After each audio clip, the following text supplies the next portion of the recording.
Hello, guys, and welcome to the very first edition of the off-season outlook and discussion for the year 2023. We are on April 1st, so we got 45 days until the tropical outlooks start. Well, we got 61 days until the Atlantic hurricane season starts, and we are going to every couple of days we're going to come back and we're going to check this stuff out going forward. So without being said, we are going to take a look at the sea surface temperatures in the western Atlantic. And as you can see, they are warming up nicely here in this region. And more so that a lot of these temperatures here in the Gulf of Mexico are extremely above average. And that is what's fueling some of that, severe weather that we've seen in the last couple of weeks in the United States. And, obviously we're going to get another round here in the next couple of days. So, stay safe on that. Stay tuned to your local news stations, of course, for that. But as we go and look here, we got 26 C's. That is the magical Celsius line for tropical development into that 26 C line. And that is riding up here on the Gulf Stream and around Florida here to the southwest Florida here. And we even got a small little slither of 27s here. And you can see here that the 26s are starting to creep in and fill in the Gulf of Mexico as well. And this is going to be important going forward is how fast do these temperatures warm between now and say maybe late May, because that may help with maybe some preseason activity. Obviously we had 90L last year that some say that it was a tropical storm, some say it isn't. Obviously, we only got one more tropical cyclone report left, or they would have, did it. So you're gonna have to think how you feel on that one. But chances could be there for maybe some preseason activity if these waters are able to warm even more significantly going forward, because obviously we got the angle of the sun and all of that. So this is just going to get hotter as we move forward through time. And you can see here that most of the Caribbean is pretty much good for tropical cyclone development. Obviously, shear not there included. All right, so now we're going to take a look at the Enzo region. And as you guys know, we went through a triple dip La Nina. So obviously, these waters were way cooler than they are now. But if you take a look, we're talking about 26s, 27s. In this region 1+2, you're looking at near 30 degrees Celsius, which is pretty warm. And this is a coastal El Nino here. That is what that is called. But our typical El Ninos start in the 3.4 region, which is from, I think it's 120 to like 170, 60, somewhere around there. And right now, we are still looking at those 26s and 27s. So we're still slightly below average for this time of year. All right, so speaking of those SST anomalies, we are going to take a look here at those. You can see this blue here around California, Oregon, Alaska, Canada. That is a negative PDO. And it's pretty strong, too. That is a pretty strong negative PDO.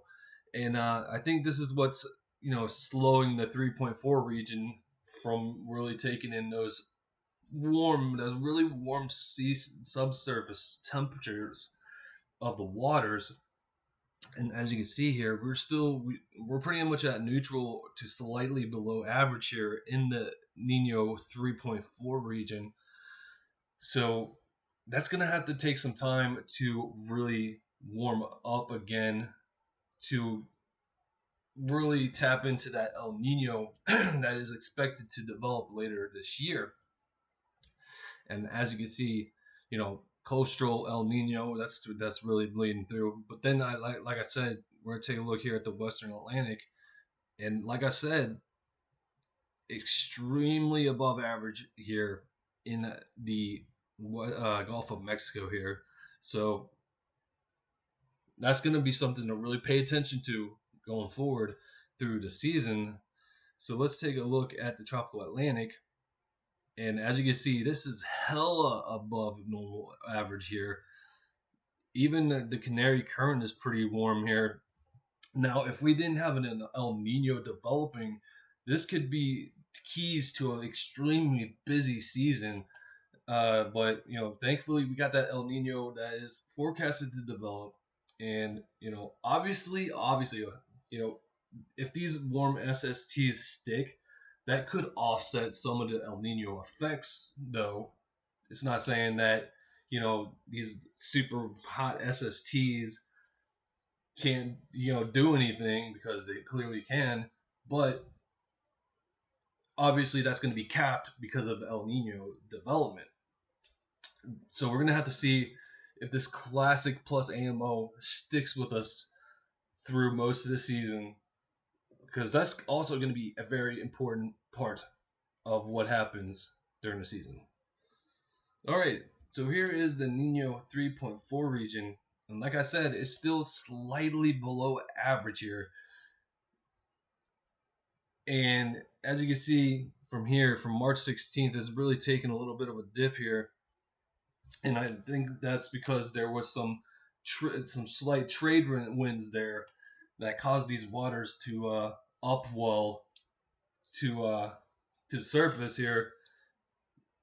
But it looks like it's on the climb again, so we're gonna have to see how this works out. But from the MGO stuff that I've seen, it looks like it's gonna stay in the null phase for a while, and then very weakly go into phase 6. So we're gonna have to see what happens between now and the next 2 weeks from now, and see how this all varies and turns. And the windshield wiper effect, like we do with hurricane forecasting, the windshield wiper effect is the same for SSTs too, because they can either one way or go another, as like a snap of a finger. So gonna have to see how that works. Here is another look, the OISST look at the sea surface temperatures, and this too is also a little bit below average here. And it's the same as the coral reef. About March 16th, it started taking a little bit of a dive here. We're gonna have to see how this all plans out going forward. Does it start to really ramp up, or do we get a gradual climb towards El Nino? My thing is here, obviously we're all entitled to our own opinions. I don't see us getting an El Nino watch this month. Potentially not even next month either. But there's obviously more of a chance for May to get that watch than April. But we're going to have to see what the CPC has to say. Obviously, I respect their expertise if they do decide to put an El Nino watch out this month. But me personally, I don't see an El Nino watch going up this month. But I have been wrong before. So let's move on to the SOI Index here. And this is pretty important too, because this is more of the environmental ENSO state. The higher the number you have, the stronger the Nina atmosphere is, and the lower the number is, obviously if you get to -7, that's an El Nino environment. +7 is a La Nina environment. But we started here around 10.5, and we have been on a downward trend ever since the start of March here. As you can see, we did have a period of dead neutral conditions here for a little bit, and now we're here at negative. Well, we're gonna just round that up to -3. So if we get another -4 added onto that, that is a El Nino environment, but it does take time for the environment to really catch up with the oceanic El Nino. So you got to take that into consideration too when it comes to when and how an El Nino is going to form come, you say, peak season or a little bit before peak season, maybe a little bit after peak season. It's all relative to everything here. So we are going to leave things off here by taking a look at the GFS model. Obviously it's April 1st. We're not going to get much here, but it doesn't hurt to look, anyways. So we're going to go out here. We got a strong cold front coming here, coming through here in the northeast. This is the front that caused all that severe weather yesterday. So obviously that spins off. We get another strong cold front coming in on Thursday, and that's going to set off another round of severe weather. But then you take a look at this here. Obviously this looks like a cut off from a tail end of a front, and it doesn't look like it's going to do much here. So we're just going to leave it at that. It's going to bring some very beneficial rain to the Caribbean islands going forward. Excuse me. So now we're going to take a look at the ECMWF. Still the same cold front. Nothing too eye-opening, obviously, since it's April. But it still shows the same thing that the GFS does, a whole batch of rain for the Caribbean islands, which they're going to so sorely need if this El Nino develops. That is another thing that is, that is worse with El Nino, is that the Caribbean islands are going to be dry. So any type of rain that they can get from systems like this, whether they develop or they don't, that's obviously going to be beneficial for them. But I do not expect, any development at this time in the next 7 days, maybe the next 2 weeks. After that, who knows? But right now, I'm not really expecting anything to develop at this time. Anyways, that is going to be it for today. I want to thank you guys for watching. I might do these twice a week. I'm not sure what days I'm going to do them yet, but this will be the first episode here, and that's going to be it.